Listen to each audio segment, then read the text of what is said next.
This is a video showing how to enable or disable sensors within PASCO Capstone.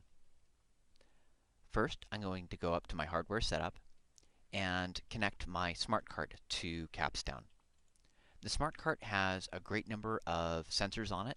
To optimize the amount of data collected from the smart cart, it's best to turn off the sensors that you will not be using for that type of run.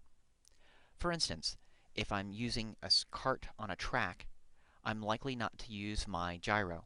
So by turning this off, that makes the available bandwidth available for faster data collection using the other sensors.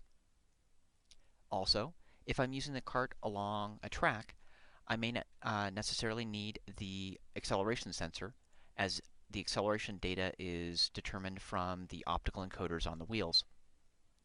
If I'm not having the cart go through a collision, I can also turn off the force sensor on it as well.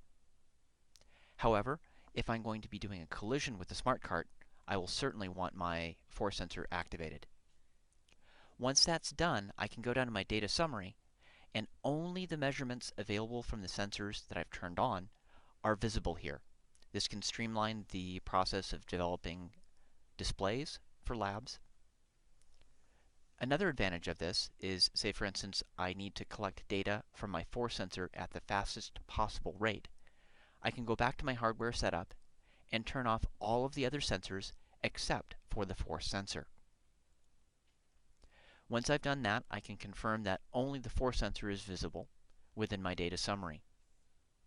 I can now go down to the bottom of my screen here and increase my sampling rate.